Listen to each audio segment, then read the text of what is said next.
Hi, I'm John, and this is Dice Paper Miniatures Live Clips. These are segments pulled from my Twitch live streams. This is a way for me to cross-promote both my YouTube recorded content as well as my Twitch live streams. The kind of content you'll see on the live clips focuses on, well, the material I have over on Twitch live stream, but in bite-sized segments. Everything from miniature painting to hobby reviews and discussions, unboxings, and various industry news. It would be awesome if you could click that subscribe and notification bell for future content updates, as well as share this content.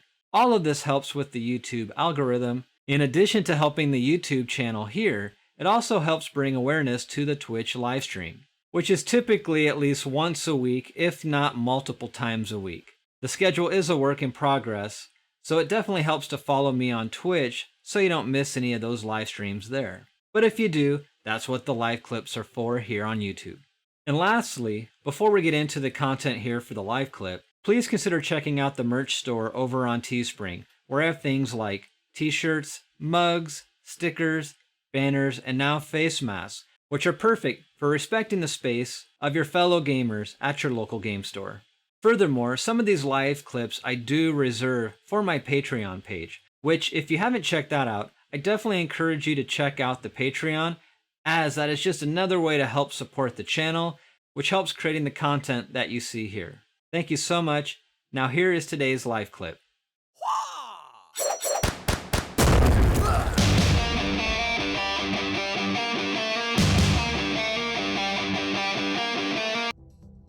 Well, good evening. How's everyone doing tonight? It's Friday the 13th. Oh boy.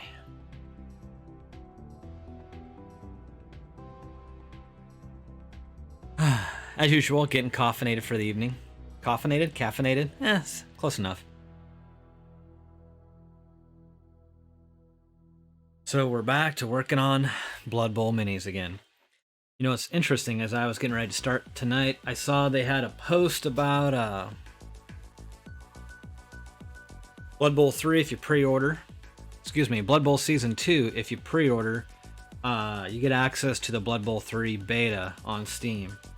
That's cool, but I wonder, that kind of forces you to have to do it, the pre-order online. I kind of want to support my local gaming store, so I wonder how that works out. Yeah. Do you pre-order to get the code and then cancel the order? I don't know.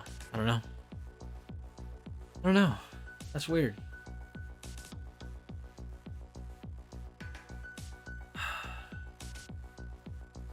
You know, give it a few. Wait for people to jump on. Even though I technically have this basically set up, like 10-15 minutes early for the announcement, but yeah. I'll give it a few.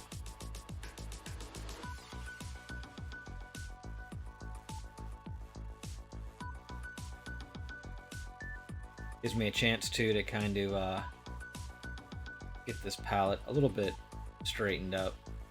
I was painting some last night, and I was going to stream last night because I'm trying to hit Thursday nights. And Tim Pool on YouTube had Alex Jones and Michael Malice on. And I kind of got pulled into watching that. And I felt kind of dumb for doing it afterwards because I should be streaming. But I guess that worked out because that episode got pulled. So yeah, I don't know, man. Censorship is crazy. But whatever. Whatever.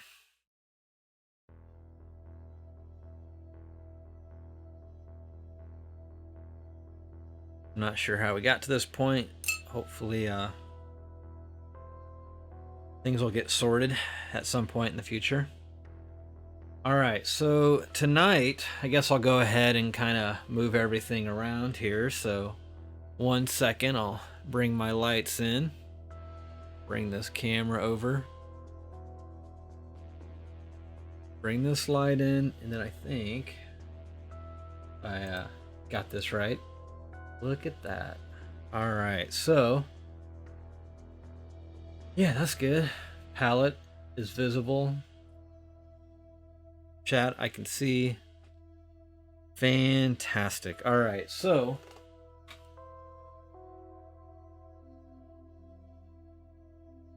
get a few things out of the way. All right, so tonight I'm working on the skin tones of this orc on my Chaos Pact Blood Bowl team. So this particular model was originally base coated. Well, let me back that up. It was zenithal primed with it's kind of an odd combination. Yeah, it was Zendri dust, I believe. Let me find that here. Yeah, Zendri dust. So just to kind of show you. There we go, that's in focus. So this was zenithal primed with Zendri dust on top of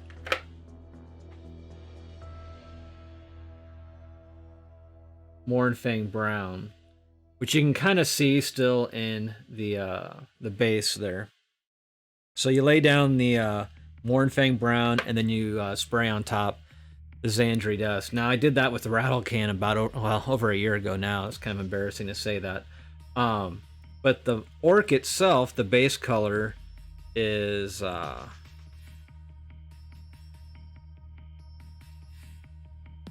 Wog Flesh. So that's the base color, Wog Flesh. And then I did a wash of about 50-50, or a 1 part of this contrast Creed camo. And the other 1 part was Militarum green. There you go, Militarum green. Now I also mixed in a little bit of the contrast medium. Boy, it really looks like my hand is really bright. Let me dial that back just a little bit. Let me change that exposure.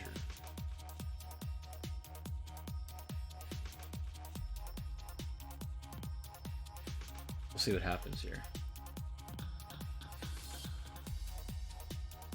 Just want to do this.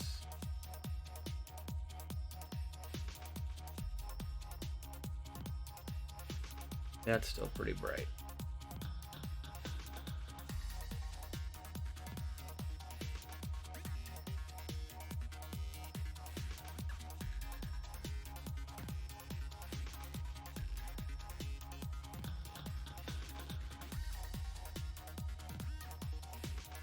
Let's see.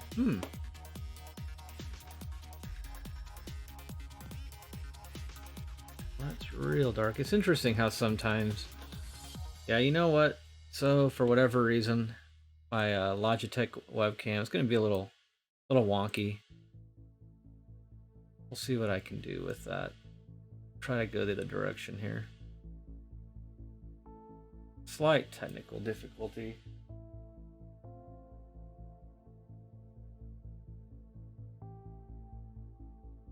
That kind of helps. I apologize. The model's probably going to look fine, but my hand's a little washed out. Not that that's necessarily matters, but I digress. So, anyways, check something here. Okay. I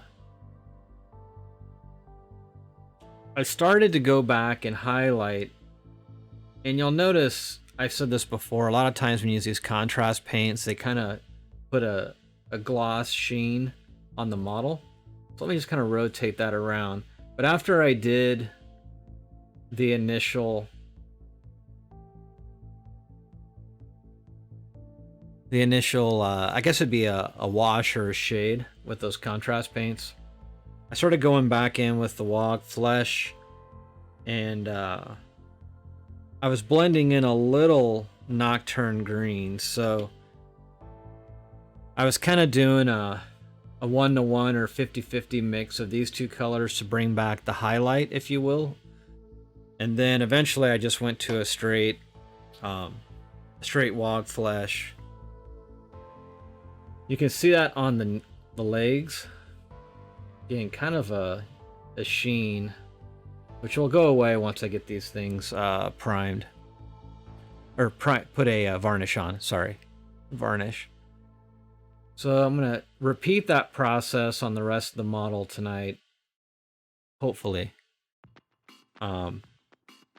Now, to kind of create a little bit more depth, I also used this Chaos purple in some of the crevices of the model itself.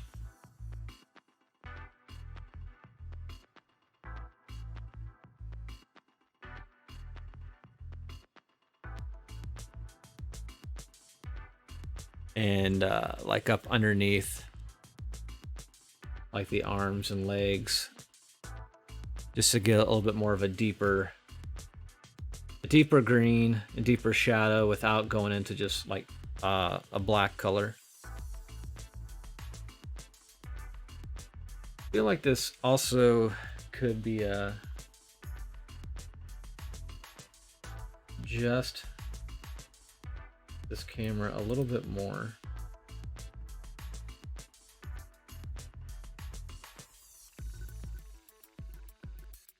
Normally don't do that. It's normally set up pretty good before the stream, but acting a little weird. Could be because I also have a bit of a zoom going on. I did explore that a little bit.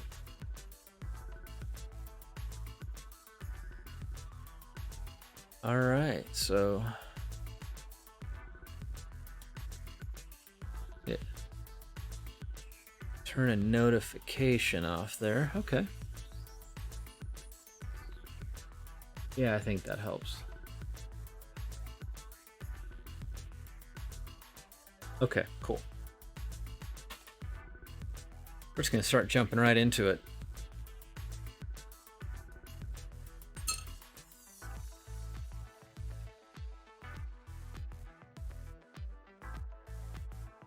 Friday night, we'll see. This is kind of a test. I have a feeling there's not going to be a whole lot of viewers on a Friday night, but I could be wrong.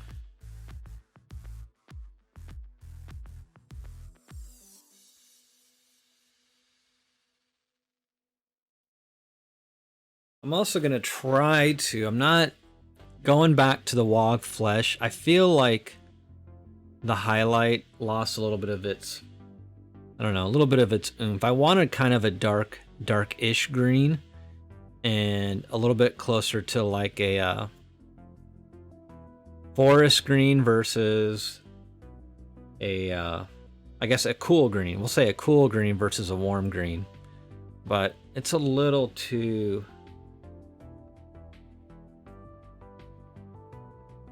I don't know, it's a little too cool. So I'm going to try to get in some warmth back into that. So I'm going to be using some this contrast orc flesh. It's just kind of a little bit of a filter.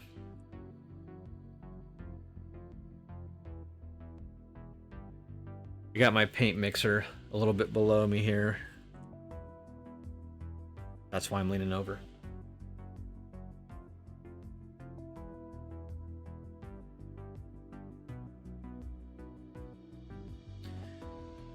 All right.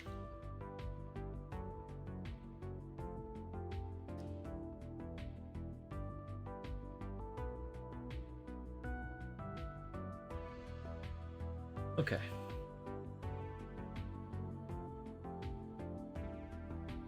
Let's get some of that on the palette.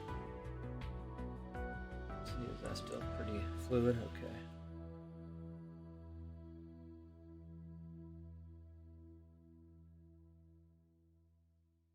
Also may try, I have some plague bear flesh. I also might try to use to warm it up. Not getting too yellowy green.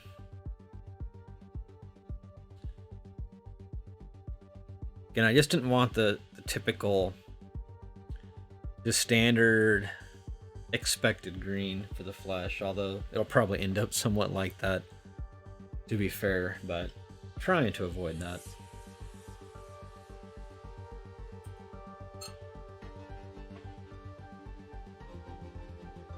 Probably just end up keeping these pots open if these tend to work out.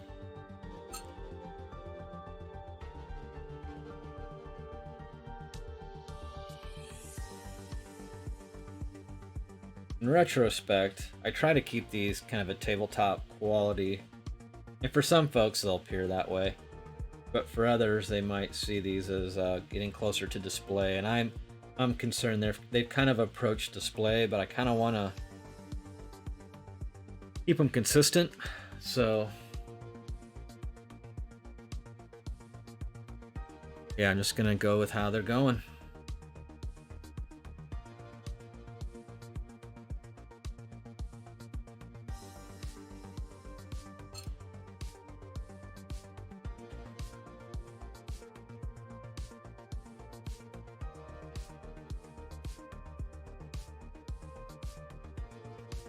Kind of curious to see what that leg bear flesh looks like. Add a little extra contrast medium into that mix. Just kind of using this as a filter.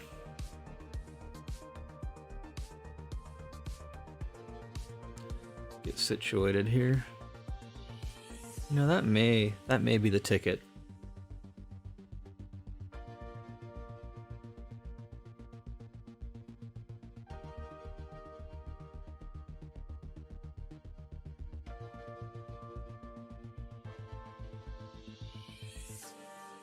A little more contrast medium. I really just want this to be a filter. And on camera, you may not see this transition very much. But in person, I can see what's going on here pretty good.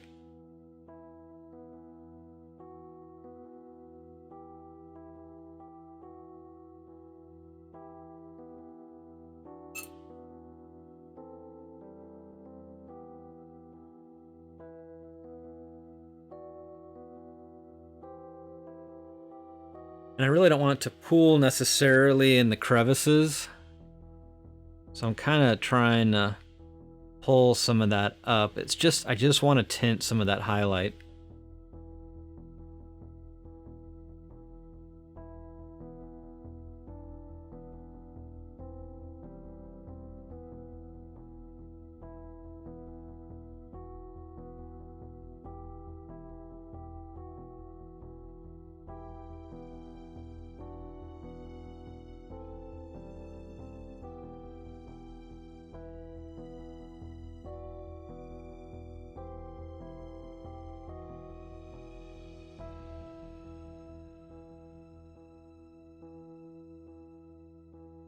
Yeah, that just makes a little richer.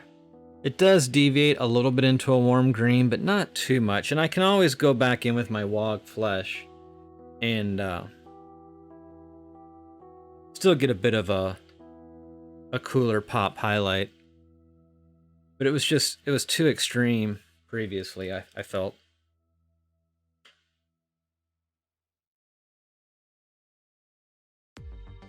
Yeah. That actually kind of evens out some of the glossiness too. That's interesting.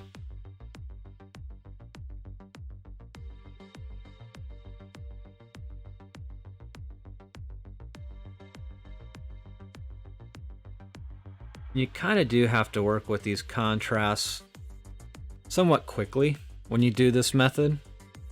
They tend to get tacky pretty fast. Again, I'm just kind of quickly going over the highlighted area. I'm not too worried if it gets into some of the crevices just yet, because once I get this covered with this kind of a filter approach to it, I'm going to come in here and kind of pull out some of the excess out of the creases, the folds, if you will.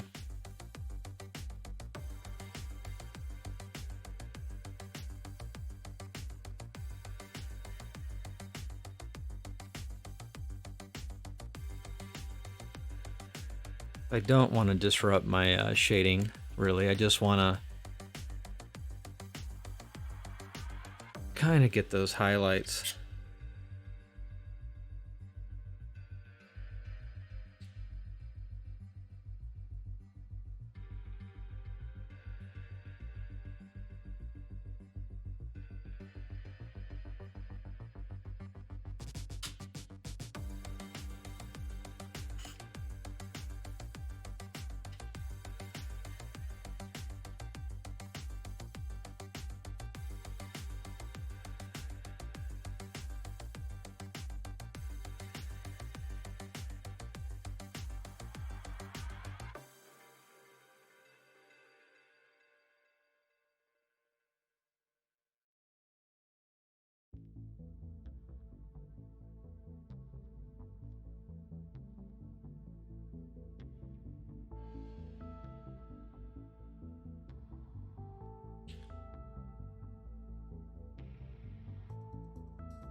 Yeah, so that was just using that plague bearer flesh to kind of warm it up some.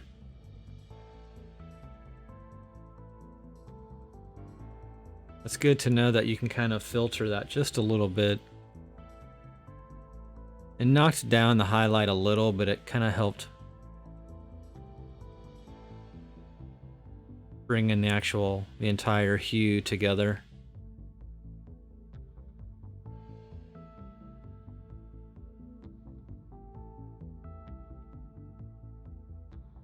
All right. Cool.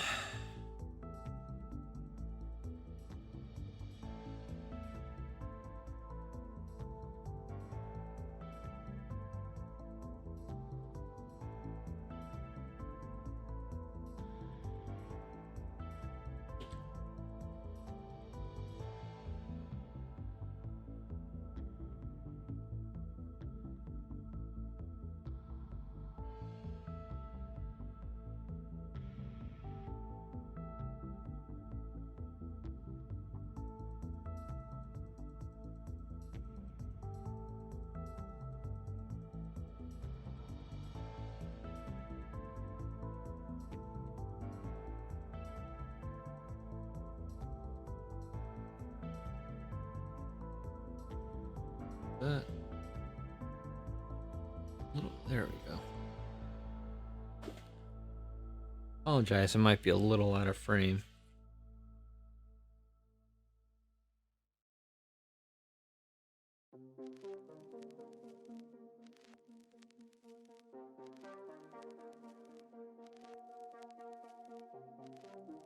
Okay.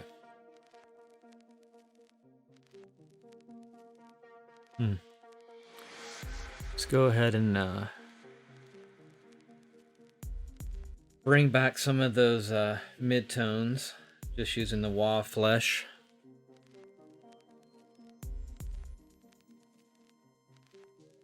Mixing in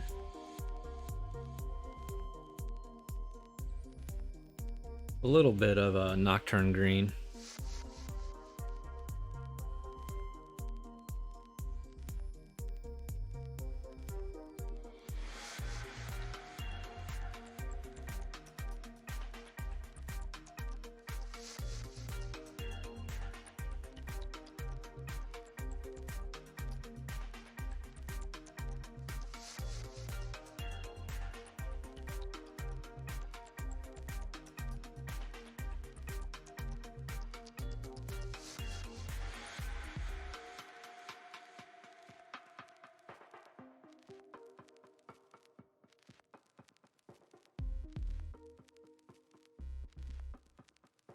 Just kind of doing some thin layers just to build up that mid-tone and highlight again.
So I'm trying to lay back in some of these mid-tones that will eventually get up to the highlights.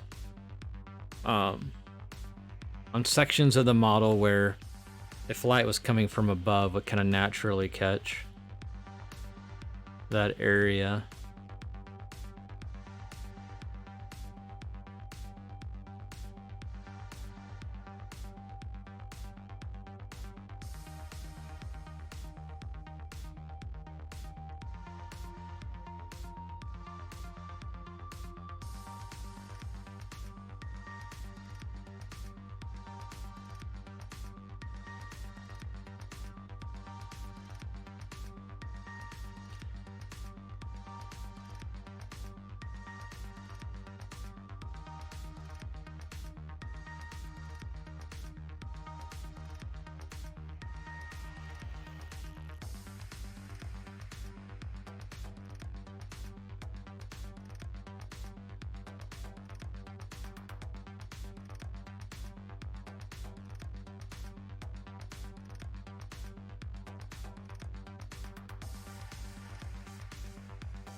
Definitely a little bit more of a chill evening tonight.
Again, just trying to pull in some of those midtones again.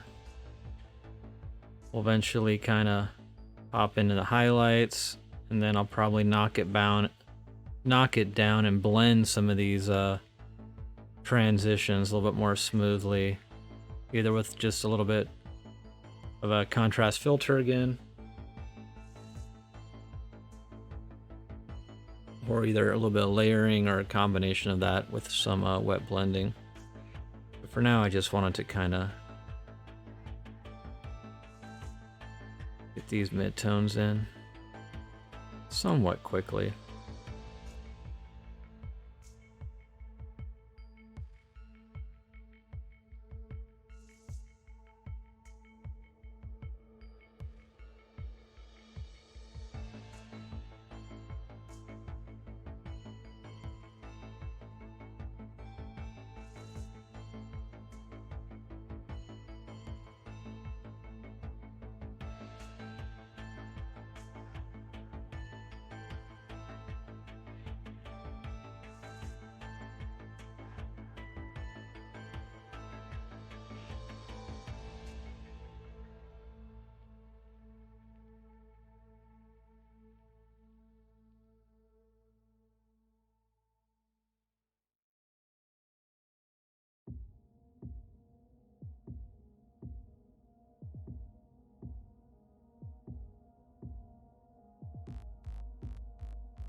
Hey, how's it going, dude?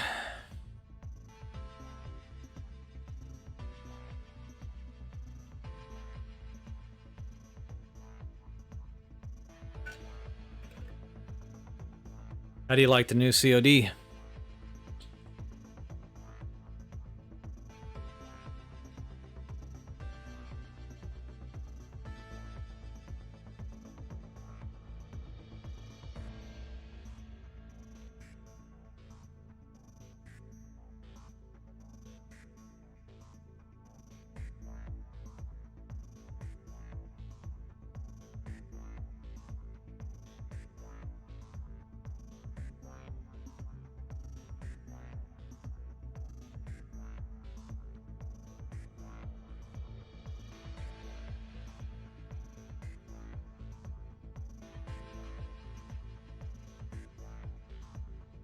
Nice.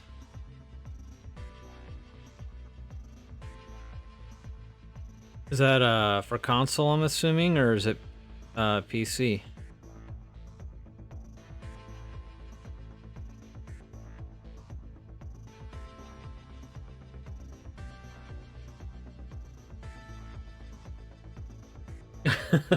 Yeah.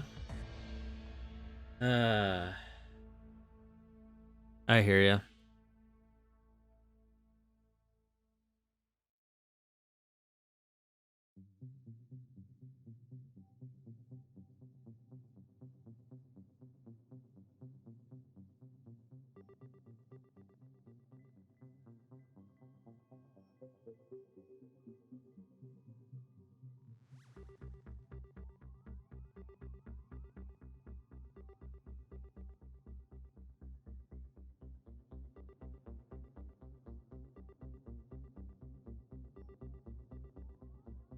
Kind of want to do a little gaming as well. I never really got enough like first-person shooters though, and surprising as much as I like PvP. But I also just want to get this, just keep on painting, so I'm not necessarily doing a lot with video games right now, other than I will jump into the new Blood Bowl 3 that's coming out. It'll be in beta on Steam at around shortly after the first of the year, supposedly.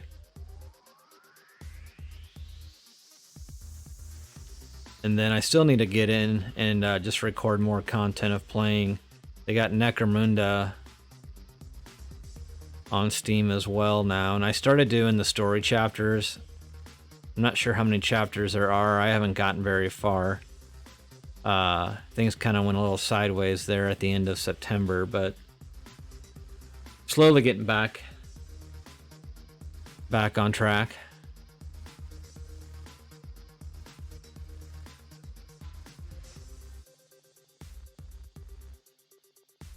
Thanks for stopping in, man. Hope everything's going well. Yeah, I had a figure. I kind of figured that was you, man. I was gonna ask if you changed your name, but I was pretty sure that was you.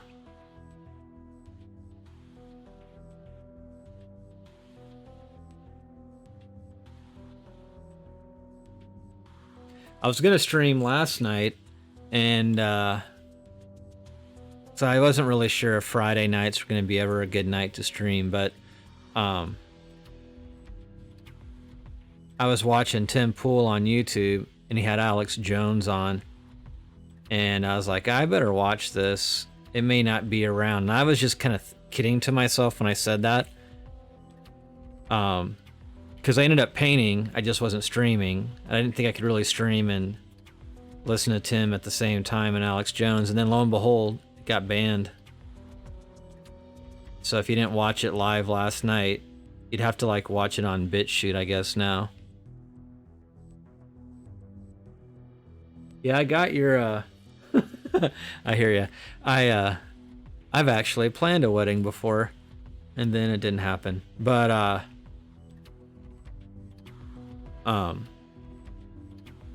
got your card. I got a reply back to that or whatever. So thank you.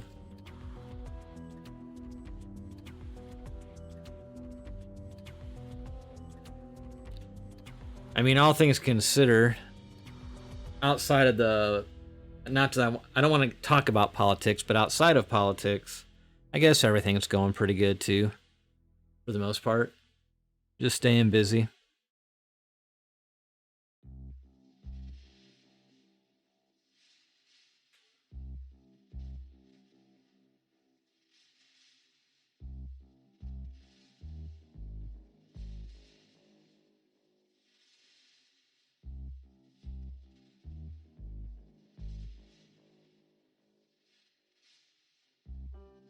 Oh yeah, say the date, that's what it was.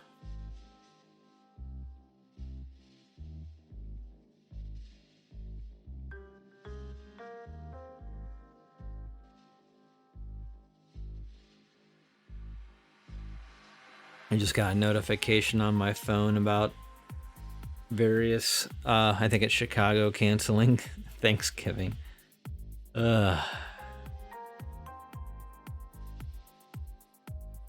Shit's getting old.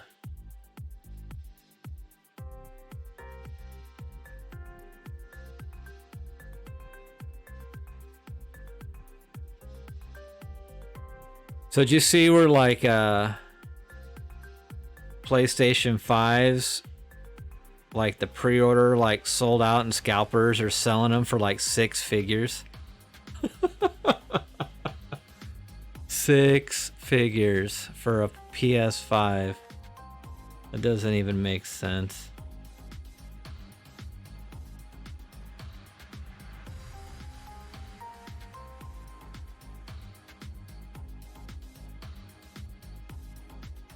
Like I think it was like 230,000 supposedly one sold for.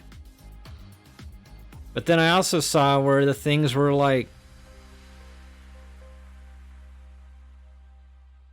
I don't know, breaking or something. Of course, Xbox, I guess, they were like catching fire, which is ridiculous.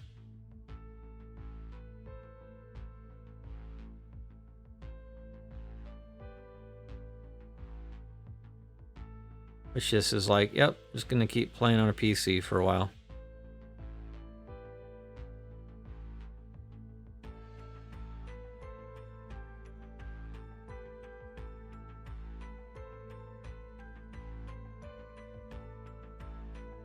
Yeah.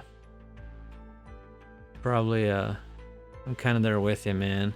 I don't know why. I bought like a PS4 Pro like at Black Friday sale. When was it? 2018? I think I've played 6 hours total of like Monster Hunter. Total waste.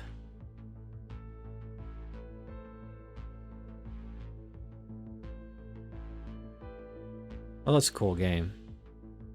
Came with Red Dead Redemption.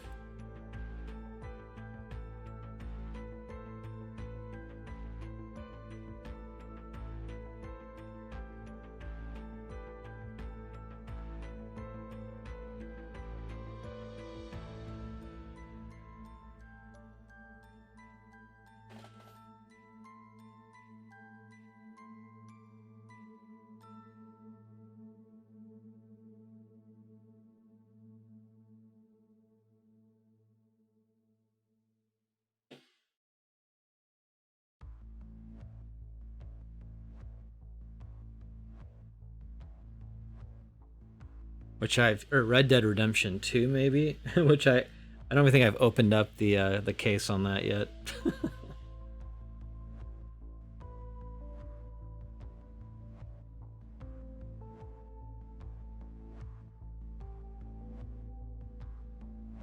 Ended up selling my PS2 on eBay about 2 weeks ago. Just been sitting on my shelf for years and years. Turn it on every now and then for the heck of it, but just to make sure it was still working.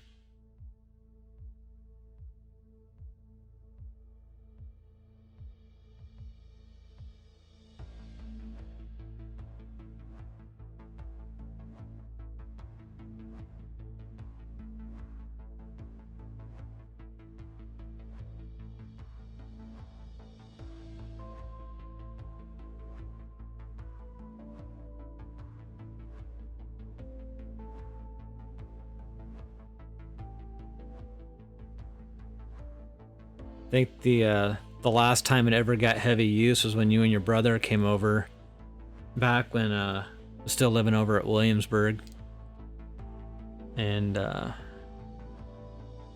playing like Red Faction or something like that.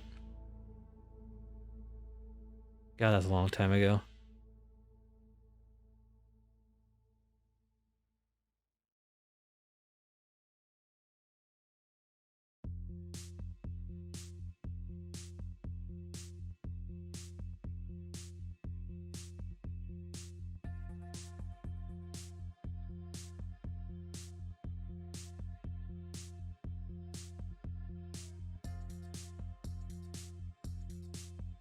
I think Twitch is like messed up because it's only showing like one viewer, but I know there's more than one person like actually watching on the account right now.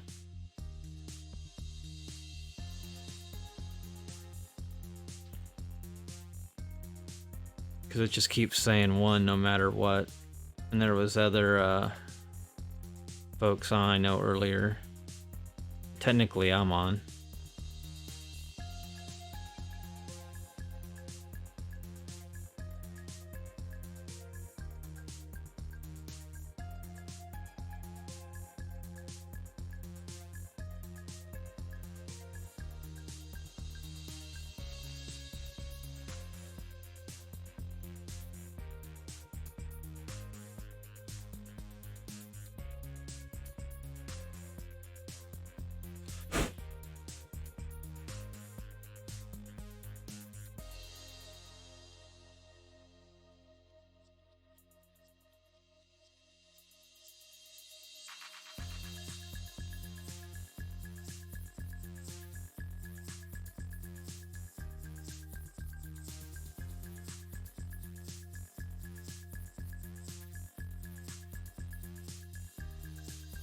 They opened up a new hobby store here in Lincoln. You guys have one in Omaha, called Warhammer. They specifically sell Games Workshop products, which is kind of cool because they carry like the full line of stuff in the store for the most part. At least some of the bigger games, they carry the full line. But it's it's kind of a mixed bag because the store I go to the most here in town, which is close to my place, they're an independent retailer.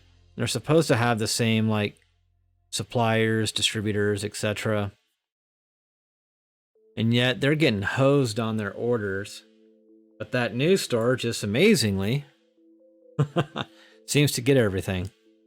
It's kind of weird how that works out. And I don't know if that's going to be a continued trend because speaking of video games, you can buy this new Blood Bowl Season 2 tabletop board game coming out here like next week. It's available for pre-order. And if you pre-order the tabletop game, you get a code, a Steam code, to get access to the beta for when, even though it's called Season 2 on the board game or tabletop game, it's actually called Blood Bowl 3 on Steam. So it's like, so if I pre-order on the website, which is not through my local store, it's through the manufacturer. It's just they're starting to really get aggressive with bypassing local gaming stores, it seems like. I'm trying to figure out why that is. So in Lincoln, it's next. I think they just have a thing where they always open a Warhammer store near a TJ Maxx, because the one in Omaha is next to TJ Maxx and the one in Lincoln's also next to TJ Maxx. And I don't want to like sound like I'm complaining about having a Warhammer store. I think it's cool that we got one. I just think it's weird that they claim to have like the same distribution and the same sales rep when you call in to place your order, and yet they're getting their stuff earlier, and like on Facebook they'll take a photo of their inventory that they got in. They have a thing where like you order on a Saturday and then the following Saturday it's available to the public to buy, and that's when you can buy your pre-ordered one too. But they're getting stuff like as early as Thursday, and then they make a post out of it on like Facebook, and then, which is, I get it, advertises it so you know when you can go in on Saturday it'll be there. But my local game store they may get it on a Friday, not a Thursday, but lately it seems like it's late, or products coming in damaged, or it's just they get allocated and don't get their full order, but yet this new Warhammer store is getting there. It seems like they're not getting allocated. I can't say for certain, but it just, I don't know. It's weird that your product is sold at a local game store for 20 or 30 years. They help build the brand, and then they open up their own licensed store, and they claim it's good for your store. It's gonna help more people learn how to play the games, because the idea is you go to the Warhammer store and they train you how to play their games, and since their hours are kind of limited, and it incentivizes you to still go to your other hobby store and then play those games you learn from the Warhammer store, which maybe that works in theory, but if your stuff comes in late or not at all, it's kind of hard to play at those other stores. Unless you specifically buy them at the Warhammer store and they claimed it's not supposed to cut into your sales. I don't know. It's weird. I only feel a little bad about it because, again, I've been a patron of the store since I was like in its incarnations, because it's been open under other names since like the late 80s.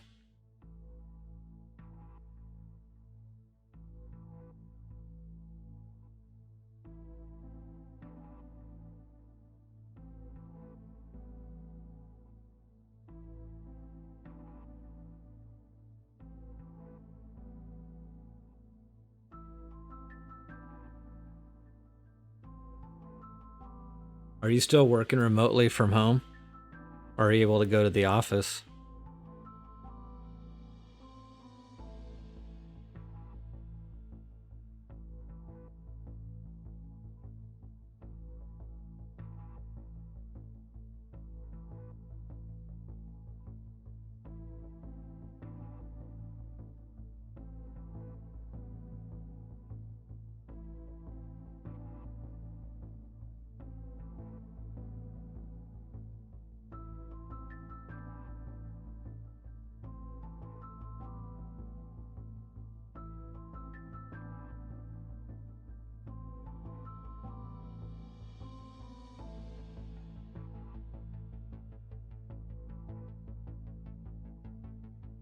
That's kind of a bummer too, since you guys got like a whole new building and all. Is everyone working remotely or just you and a few other folks?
Oof.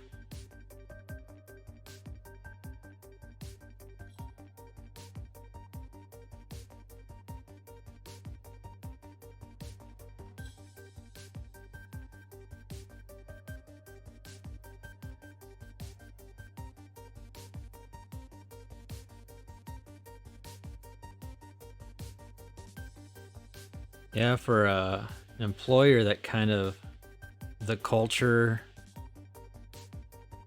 and the cool little perks and whatnot that they would have there, not having access to that,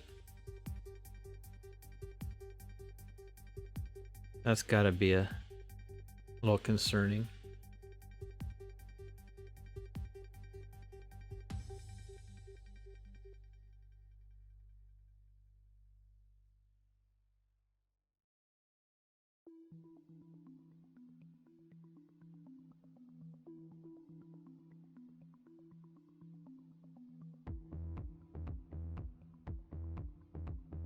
Sounds like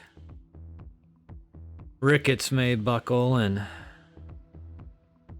impose more lockdowns here too for the state.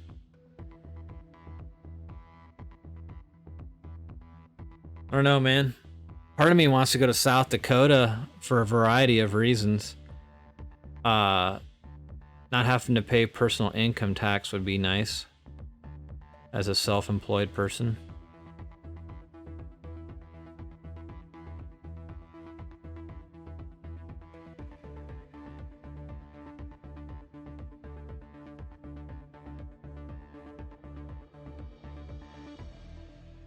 Yeah.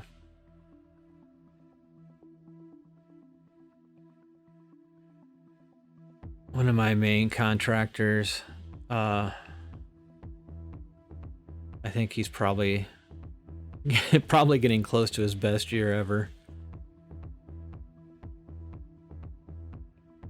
as well. I don't know how 2021 will shape up though. Pretty nervous about it.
Hey, thanks, man.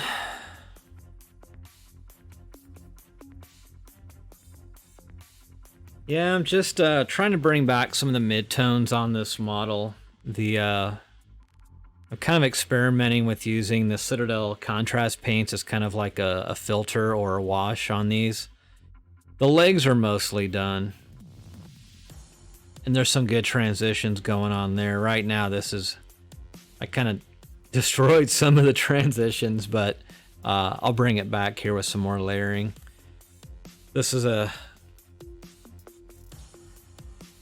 I'm doing pretty good, Mahler. How you doing, man? I think this guy's skin tones are mostly done. All of these, this is the Chaos Pact from the Willy Miniatures. When you use this Citadel contrast as like a filter or a wash, it kind of gets it kind of shiny. Or glossy. So I'll have to, when I go to do the varnish coat, it'll be like a matte varnish, which will dial back some of that gloss. But for the most part, I think the skin tones like on this guy is done. Other than the face, I gotta put in like the eyes and the teeth and whatnot. But working on the orc right now. All the humans, for the most part on this team, are pretty much done as far as their skin tones go. I'm gonna try to get this orc done. And then there's a Skaven on the team.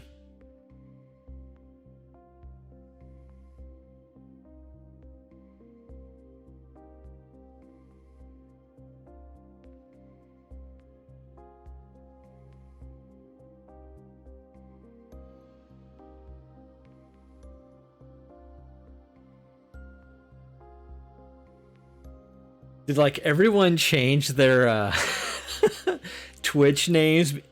Is this Joe?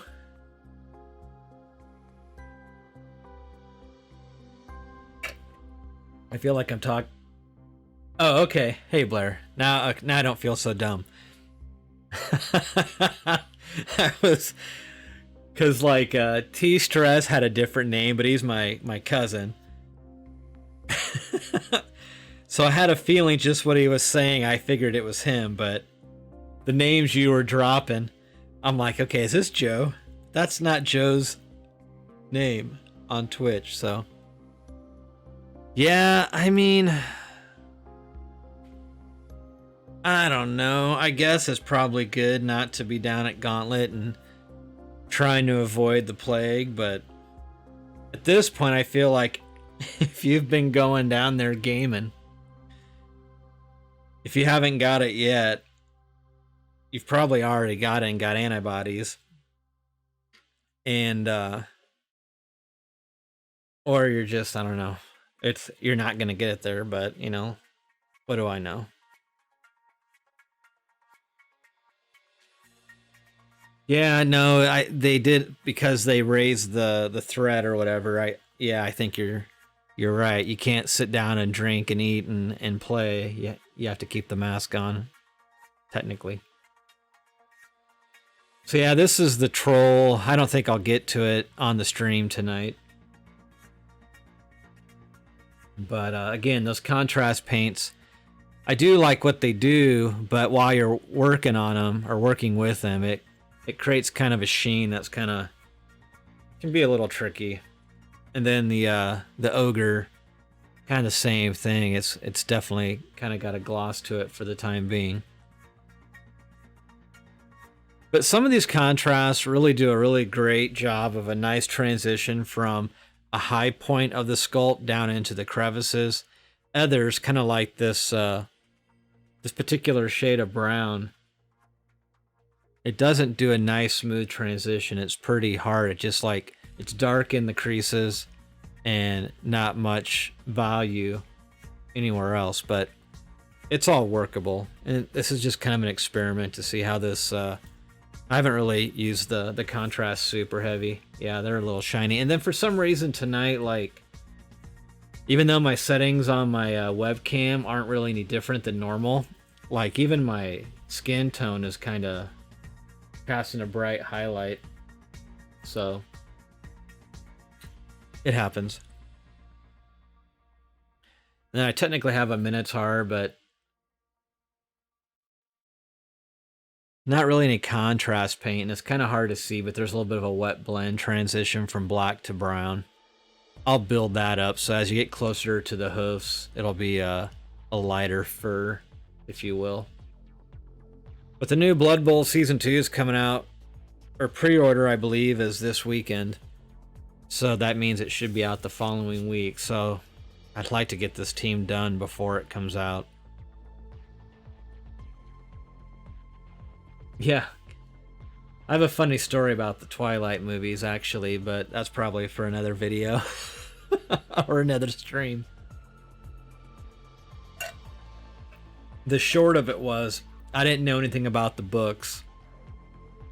I just assumed it was going to be another, like, stereotypical vampire movie. So, like, when the first Twilight came out, I usually go to, like, I may go to the movies with friends, but a lot of times I'll just bounce and go by myself and not work, you know. Being an only child, I don't really have any hang-ups about doing stuff by myself.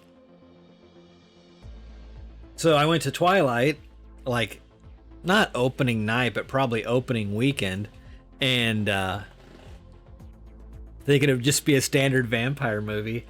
And so I was probably in my 30s at the time when this came out. Maybe I was still in my late 20s. I can't remember how far back the first Twilight was. But, yep, that's exactly right, man. There were a bunch of moms and daughters, and I was like, what is going on? Like, I thought I was in the wrong movie. And I'm looking around, and I'm like, there was maybe a handful of guys in there, but they were all with, you know, their partners. You know, whether girlfriends, boyfriends, whatever. And I'm like, and it was obvious. It wasn't like just like a bunch of dudes per se. They were clearly all couples or a bunch of like high schoolers. And yeah. And I kept kind of getting weird looks. And I didn't know why until about 5 minutes into the movie, and I'm like, oh god, I'm in like a teenage like chick flick type thing. And yeah, it was it was awkward. Yeah, I could see that, but I mean, a cartoon, at least you knew it was a cartoon. You knew what Incredibles 2 would be like because you saw the first Incredibles. So I mean, there's a little bit of a, I don't know, maybe not quite the same level of surprise.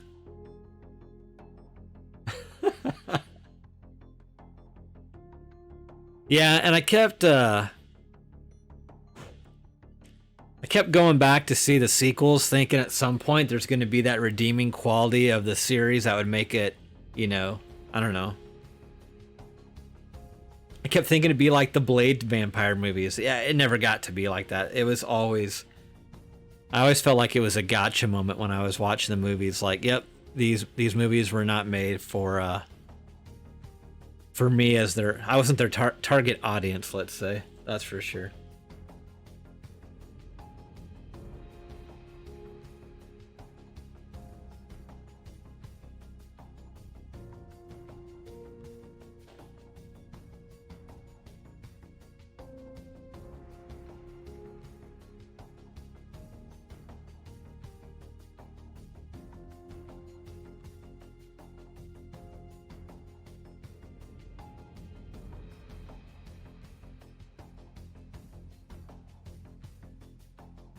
Yeah, I think I tried something a little different on this one, where I just kind of quickly went in and pull out some of those midtones, but there's not a lot of smooth transition. I'm curious if it saves me time, so I'm going to go back in now and apply some of that contrast paint and try to build up the transition a little bit.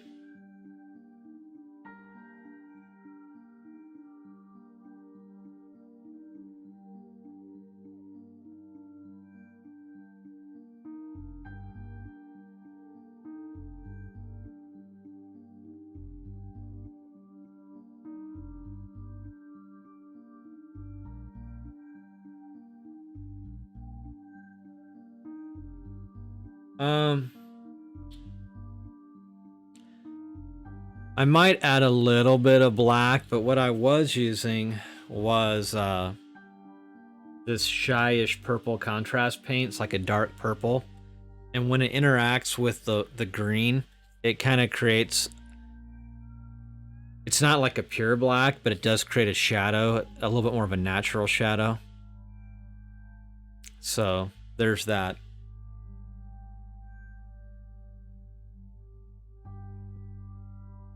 In fact, I think I need to put a little more paint on the palette there.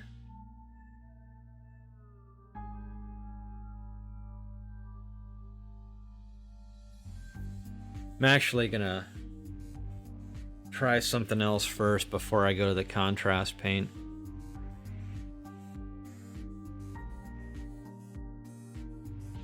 Well, thanks, man. I painted back in the day when I was younger. I was painting models in armies for folks. Back when I was working at the comic shop. This was like in the early to mid 90s. But that level of volume of painting I haven't done in a long time, so.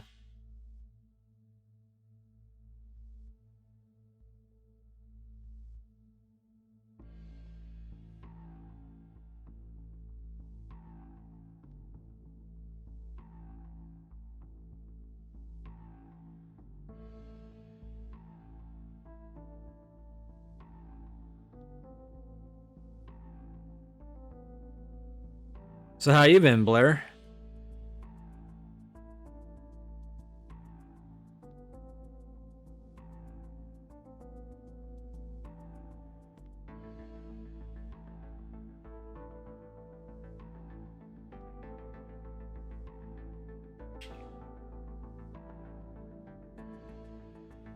Yeah. That's pretty much all that most of us can kind of do at the moment, it seems like.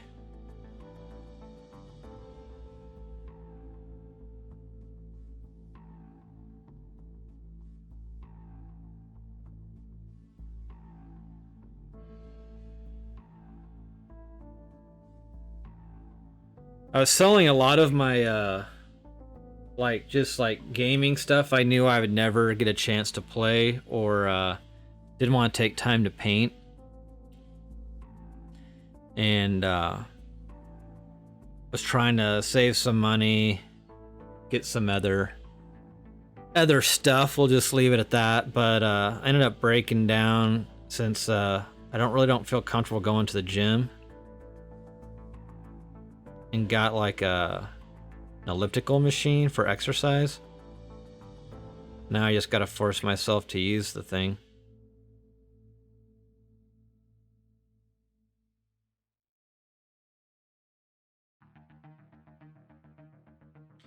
Yeah, and coming into winter, it's not like jogging outside with ice and snow on the ground's all that gonna be that easy.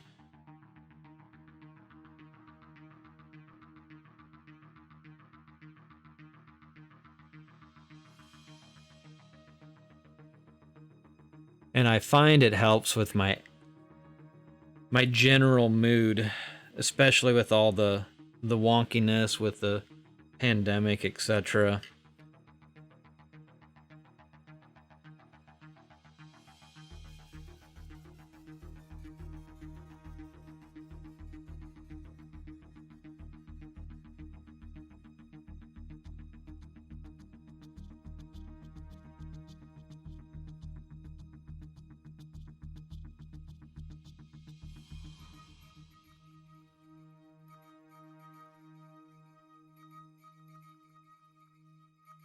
Dude, I know, man. I was I had some minor health scares when I was younger that kind of forced me to make some changes, and I've been relatively good about taking care of myself, but I noticed things starting to slide a little bit again the last few years, so. And with my dad passing away and his health was tanking, I'm like, it definitely sucks as far as spending time doing that, but in the long run, I have a better attitude in general when I stay healthier and more energy, so it's kind of a trade-off. It is what it is. That, and if we end up going into Civil War, not the cold Civil War, but outright Civil War, I kind of feel like being in shape might be a good thing. Because I'm pretty sure it's going to happen. I hate to say it, but...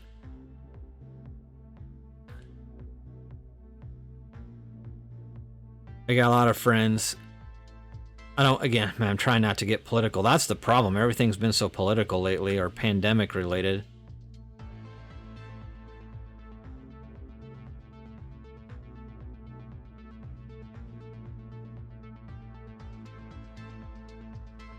Even when I try not to talk about it, it seems to come up.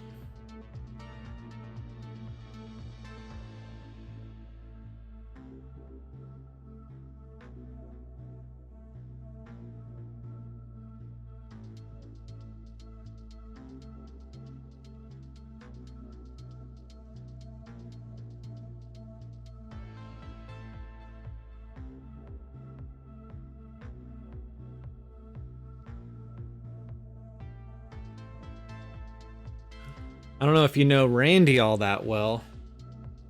He used to be one of the owners at Gauntlet. He's not doing so good. I guess his diabetes is like completely out of control. And he had like a diabetic coma, went into a diabetic coma. I guess he's at the hospital right now. Not sure how long he'll be there. I hope he can, get through that okay.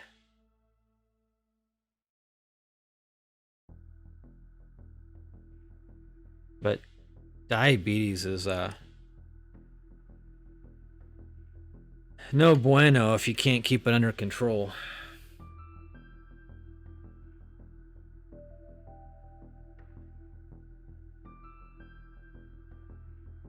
Yeah, but and that's understandable. I feel like he's kind of one of those guys where if you got to know him years ago,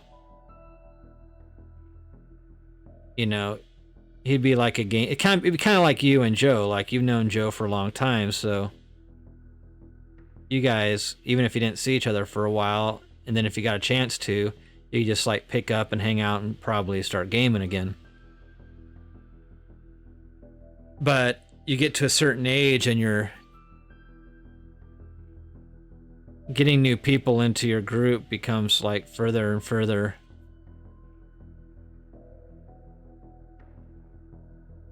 from the norm, and he's kind of got his group of friends, and I mean he'll play with anyone, but I definitely notice, like, if I didn't know him from years ago, he probably, I definitely wouldn't probably have the same rapport.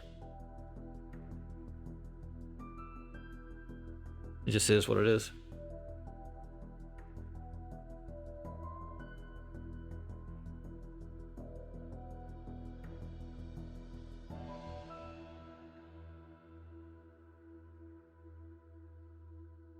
Well, it was kind of interesting when I found out that he was having some health issues this week.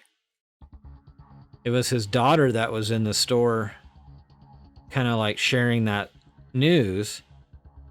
And what was crazy, I've known this guy since probably like 89 or 90, before I even worked at the comic book shop. And I think I kind of knew he had a son, but I never met his son, and his son was supposedly like my age. But I never knew he had a daughter, and it was his daughter that was in the store earlier this week, like telling everyone about how he was doing. And I was like, I can't believe I've known Randy for like over 30 years and never knew he had a daughter that was basically my age.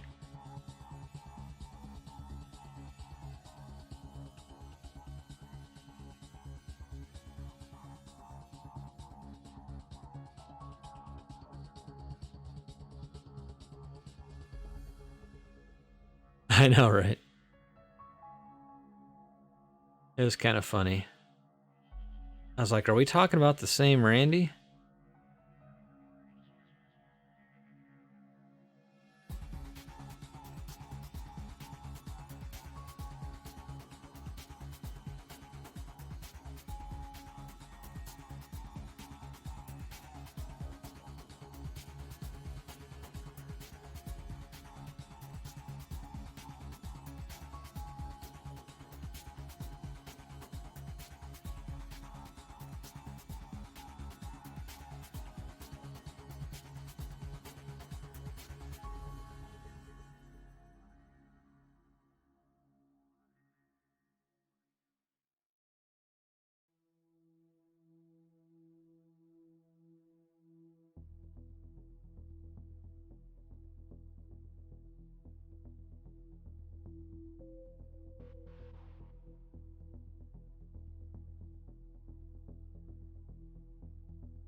Oh, it's not confidential. There was an opportunity to, there's a deck builder called For Glory. The guy that designed it, he's one of the Spiel Masons or whatever out of Omaha. Cool dude. He approached me when that first was when he was working on it, to like do the graphic design for that game, and to help with also the illustrations as well. But it was early on in his production of it, or design of it, development, whatever. And I gave him quotes that he was kind of, there's some sticker shock there. Fast forward, he kind of like, he came back to me to work on his expansion because he realized that I actually shot him some really fair prices. And then he knew he liked the quality of my work. So, but he came back to me, and I actually declined it at first, and then I was like, well, depending on your schedule and whatnot, maybe that makes sense. Maybe I can work on it. And then some other stuff came up. Long story short, it was like a replay of the first set. Like maybe it wasn't in his budget, and so I went with another guy, which is totally fine. I really didn't. Part of the reason why I turned it down at first was I was concerned it would take time away from me working on this channel, and I felt like I lost 5 years of development when I was working on Battle for Solaria, even though I was co-owner and whatever, and really I love that game, obviously. But then I jumped over to Argent Saga, and again, my personal stuff just kept taking a back seat, so I had to put this as a priority.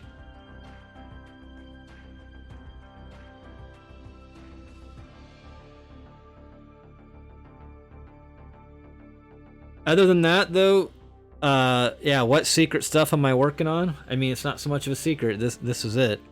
Working on this hobby channel. That being said, I have ideas for card games and miniature games. And it seems like a new game that came out, I think it's more of a collectible card game called Flesh and Blood. Looks intriguing to me, but mostly because it looks like a concept of something I was kind of like roughing out an idea for.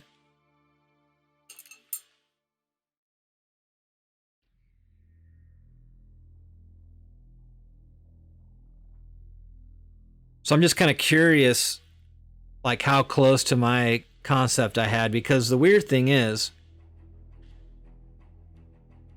I had a game I was working on, just kind of like its working title was called Monster Maker, but it looks nearly identical to Abomination that came out, And that really pissed me off, only because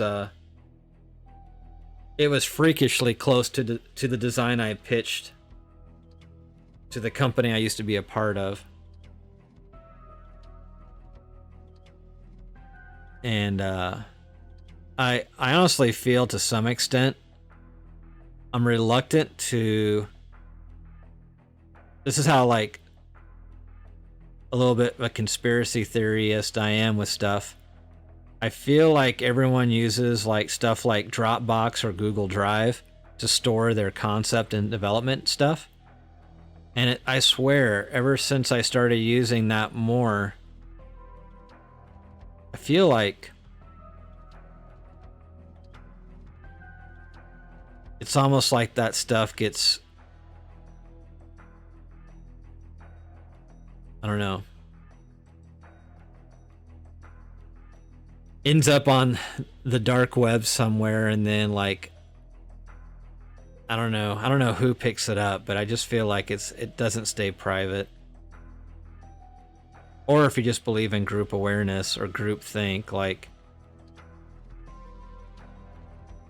your ideas are going to become, yeah. I don't know. I just, not that direct. I kind of feel like, does someone release this information not knowing necessarily who it's from or whatever?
Yeah, I wonder. I mean, that's so, I guess, long story short, with all these different companies, they give you free storage, you know.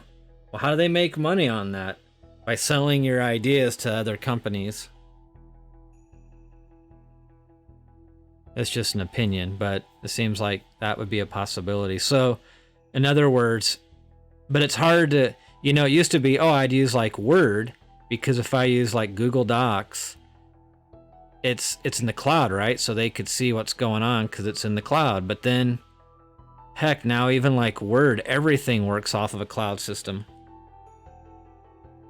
So basically, store it on a notebook or an old computer that has an app, you know, your software installed without any connection to the internet.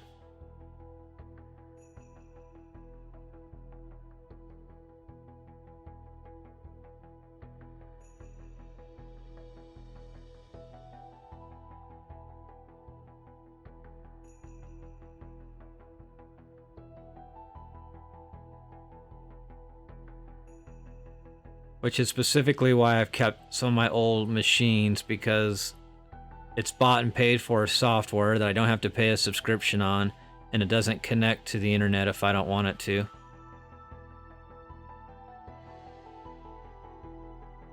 or any kind of cloud storage if I don't want it to.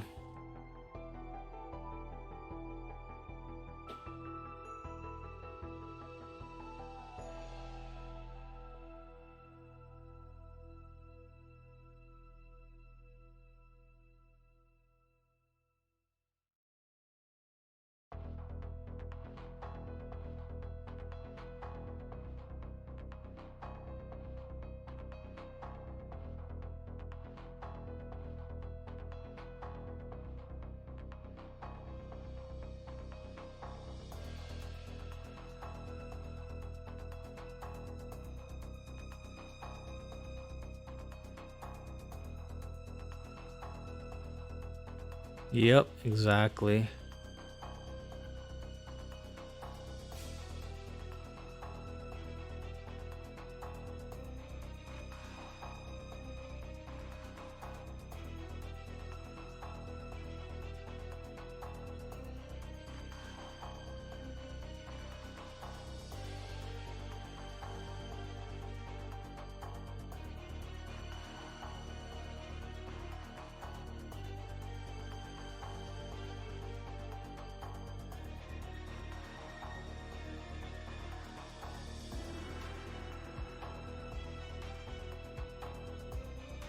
So right now I'm doing a little bit of wet blending, sort of. Combination of layering and wet blending.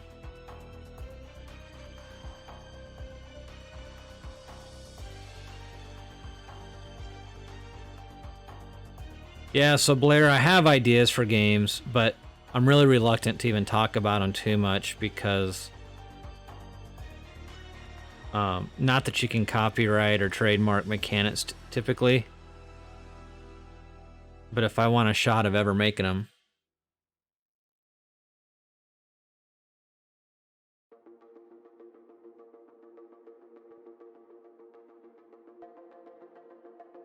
But to give you a point of reference, like the reason why I like that, the sound of that Flesh and Blood, it just sounds very similar to a game I was wanting to develop with Punch-It.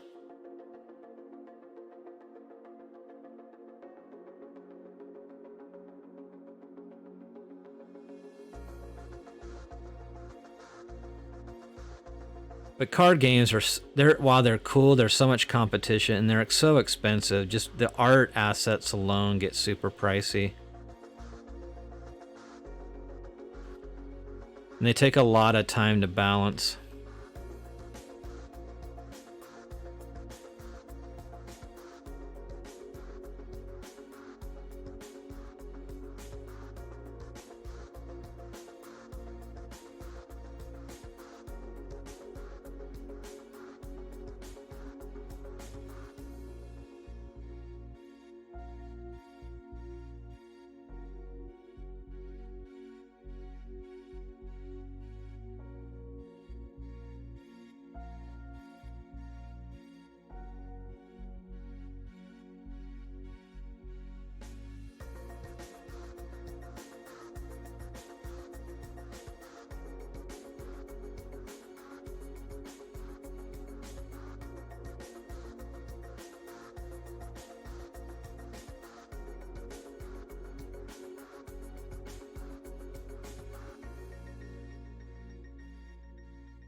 Dude, that's one of the biggest hurdles I don't think people respect when they go into designing a trading card game. If it's going to be a random, like a CCG, Getting that figured out, how to do randomized distribution, and the costs that it takes to do that, because there's not a lot of vendors, printers that can do that correctly.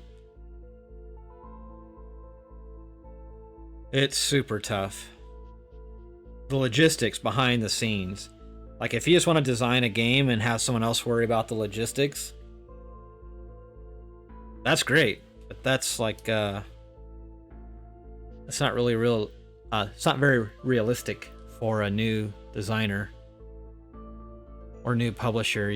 There's a lot of moving parts all at once. Now, if you're just a designer that, let's say, Wizards hires you, you don't have to worry about any of that stuff for the most part.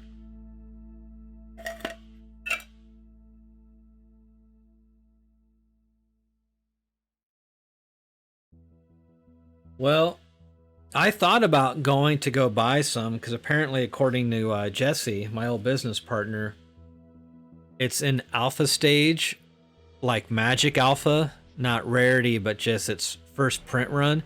And some of the rare cards in that first print run are like worth like $5,000 already, which is ridiculous.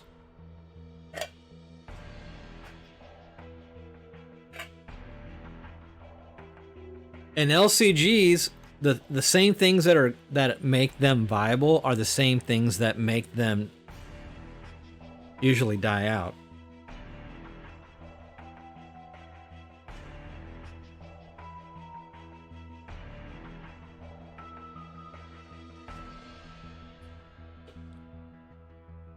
You get to a point where if they don't have a cycle or a block of sorts, if you will, with LCGs,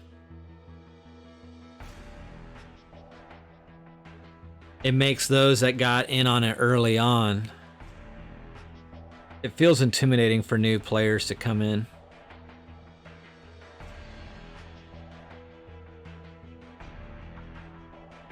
Because there's so much product they have to buy, in theory.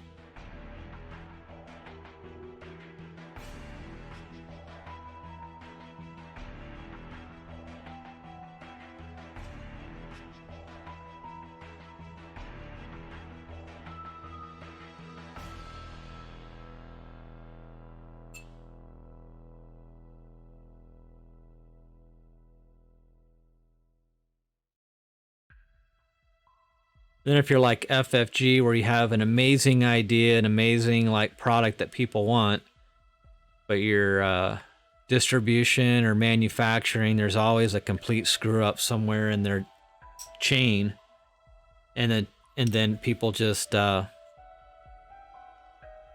lose interest. I kind of feel like that new Marvel card game might have suffered from that. There's also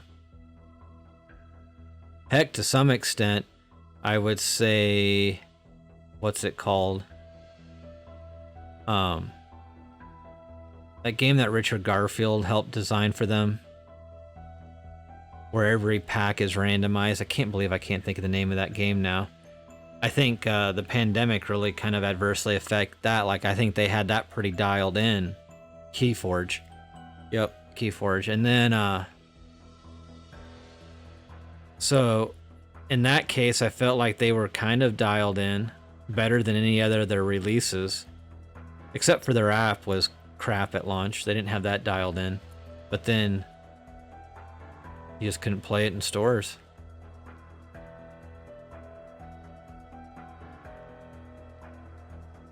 And I don't know how that game is staying on right now. I don't think there's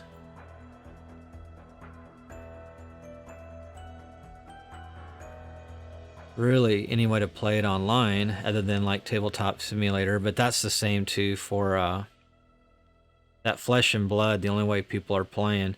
So the things that are making Flesh and Blood a challenge, I guess the makers are out of New Zealand. So that's, they're in lockdown, or have been forever, I think. I'm not sure how product really gets out of there.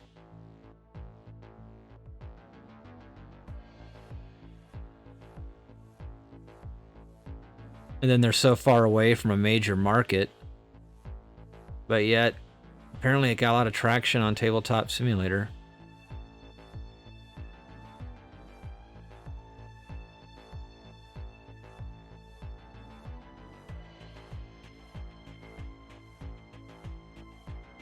Yeah, they've had that forever. I kind of hate to say I think Scott ordered that because I was really into it. But then everyone stopped playing because of the pandemic. So I ended up like not buying any of that. That particular, that was like series 2 or set 2.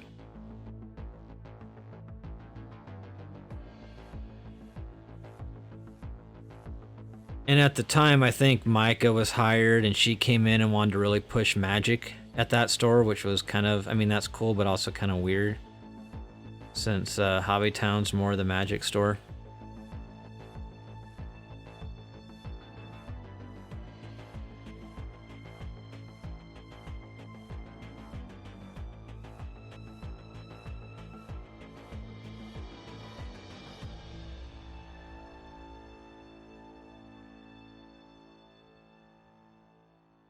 Which I think is where she's working now.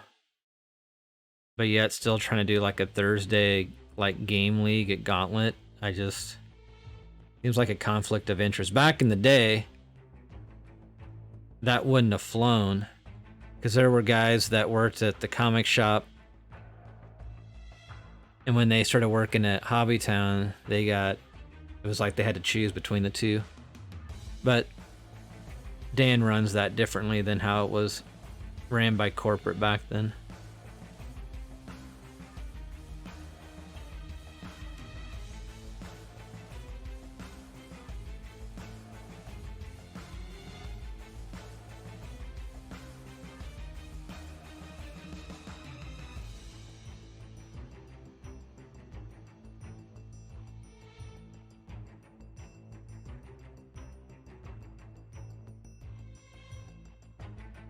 I would play Commander, that's about it.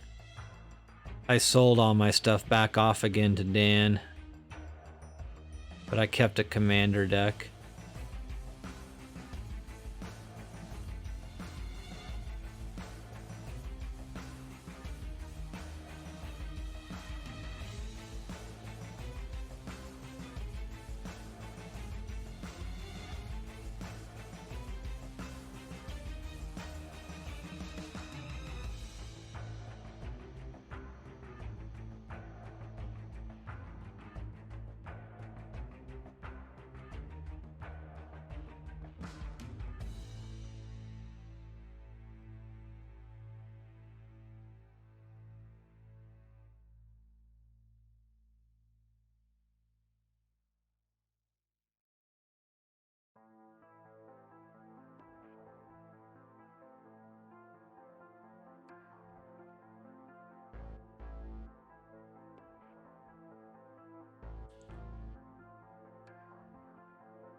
Yeah, there was a friend of mine that was really into like playing just pauper Magic in general, just really cheap stuff, and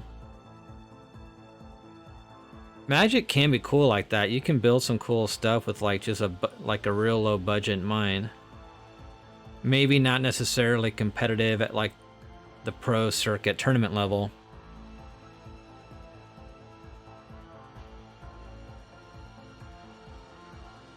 But competitive locally.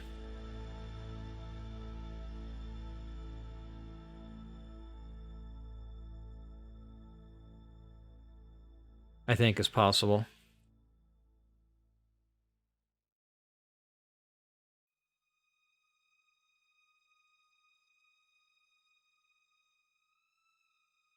Guess it depends on your meta too. Like the Lincoln meta, you could probably pull off cheap decks pretty easily. Omaha, the skill cap's probably a little higher, so you might have to get into a more expensive deck, so to speak.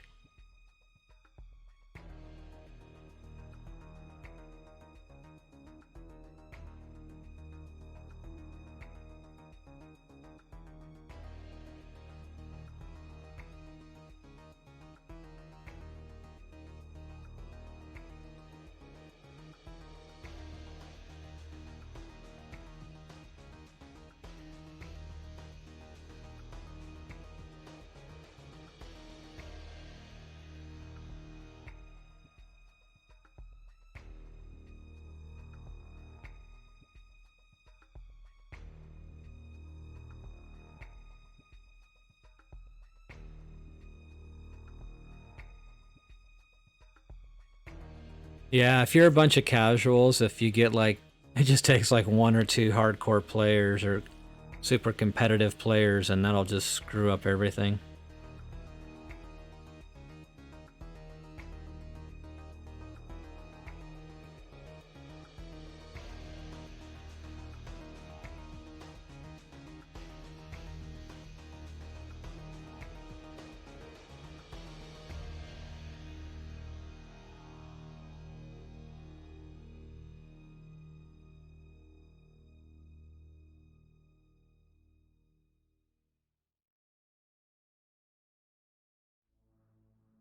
Usually, though, when that happens, if a hardcore player comes into the mix and no one else steps up, they'll get bored and quit or move on, so, you know, whatever.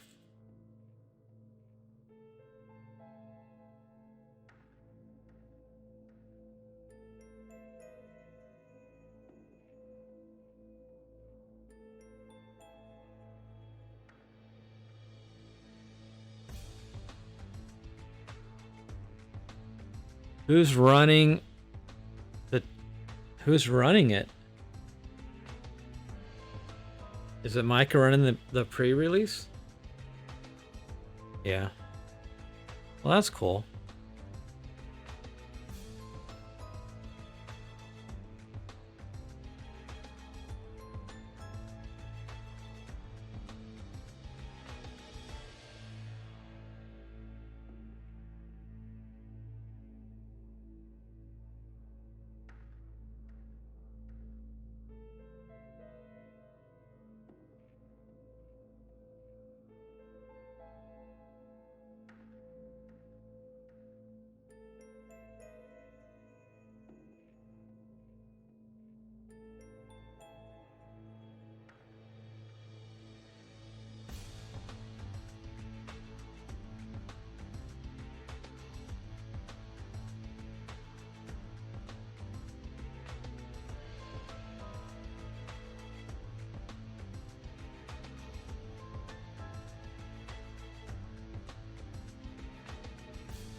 Yeah, I saw him like Robert opening up like stuff, or he showed me his commander deck, which was funny because I made a comment like, "Yeah, Robert, if I got back into playing commander, I'd probably just buy." It was like a black blue deck that they had for sale, just a standard one at Gauntlet, and he's like, "Actually, that's what I'm playing." I'm like, "Well, there you go." I think black-blue for Commander is a pretty fun color combination. Just like screw with everybody and kill crap at the same time.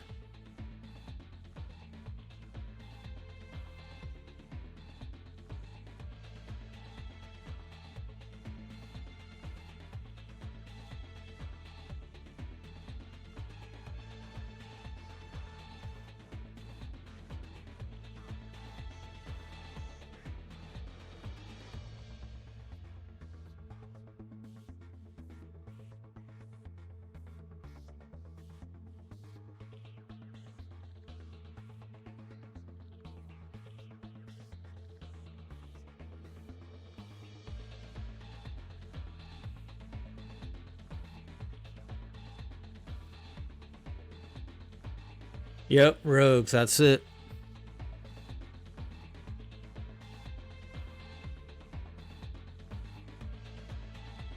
I just don't know like, as far as the format goes, I don't know if there's enough unique rogue cards to make that viable. Like, if you could build it with a playset of stuff, it seems like it'd be really nasty.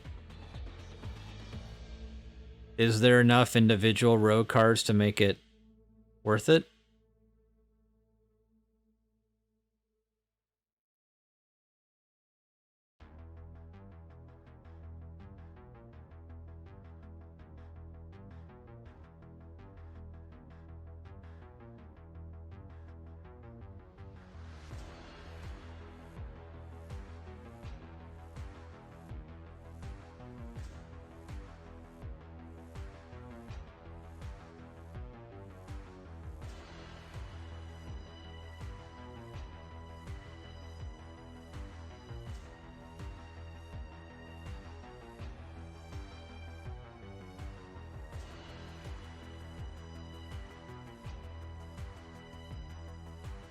You're making me want to buy that deck and play.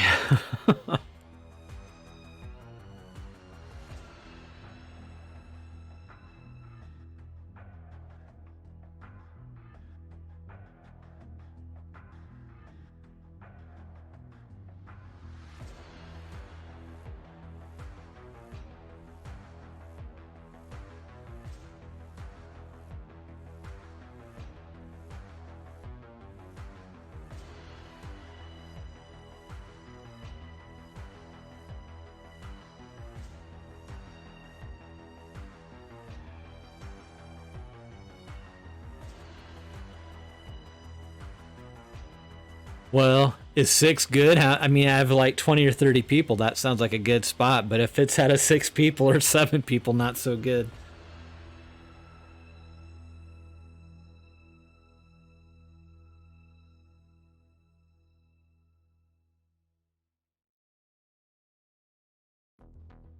Oh, that's all right.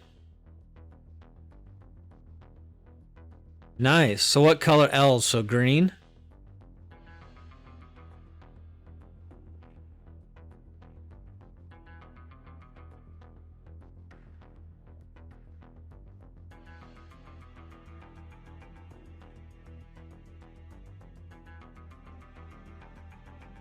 Just green. Yeah, that makes sense. Gosh, I would think just green and a commander. Just get like perma life on everything. Just like never die.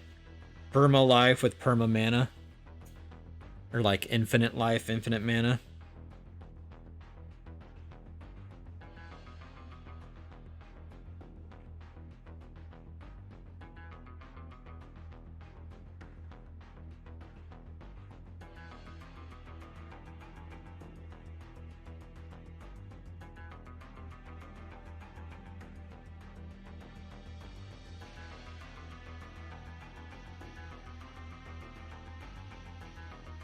In that commander format, is there any banned or restricted cards? Probably, I guess banned, restricted is just one of, right? So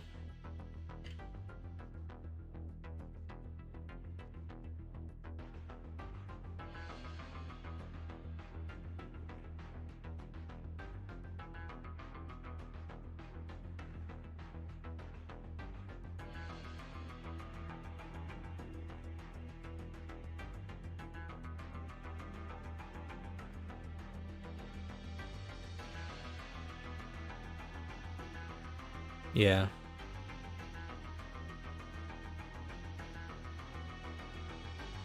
Seems like the only way to get an infinite combo off in Commander is to use some really powerful cards that might be on the ban list, but maybe not.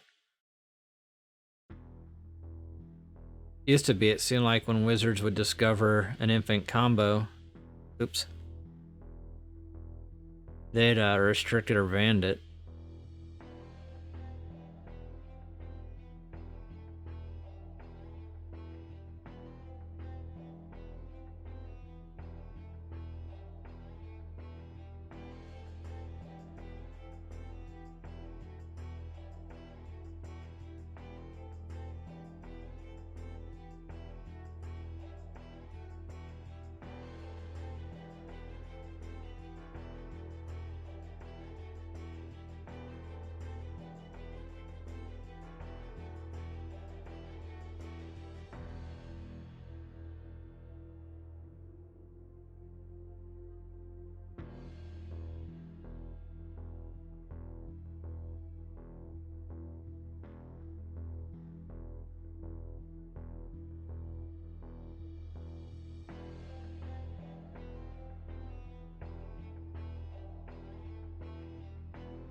10,000 hydras.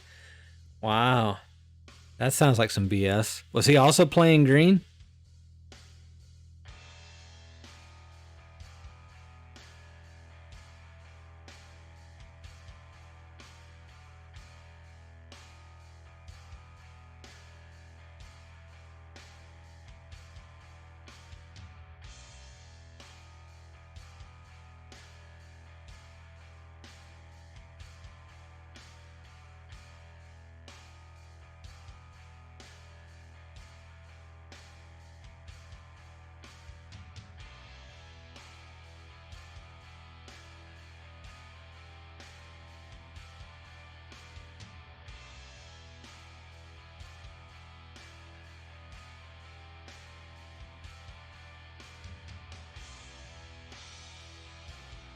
Yeah, it seems like blue's always kind of a requirement for some sort of infinite combo shenanigans.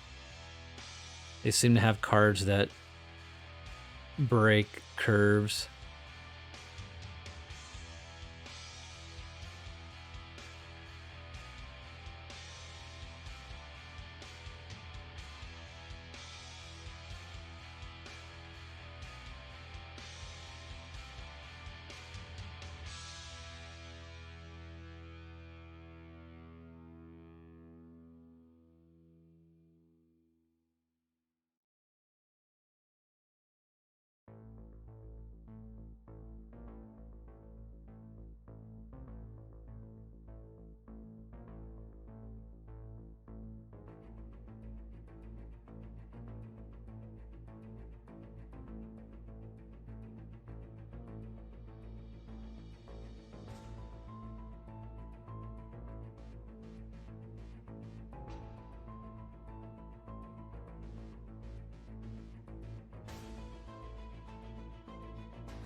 Interesting.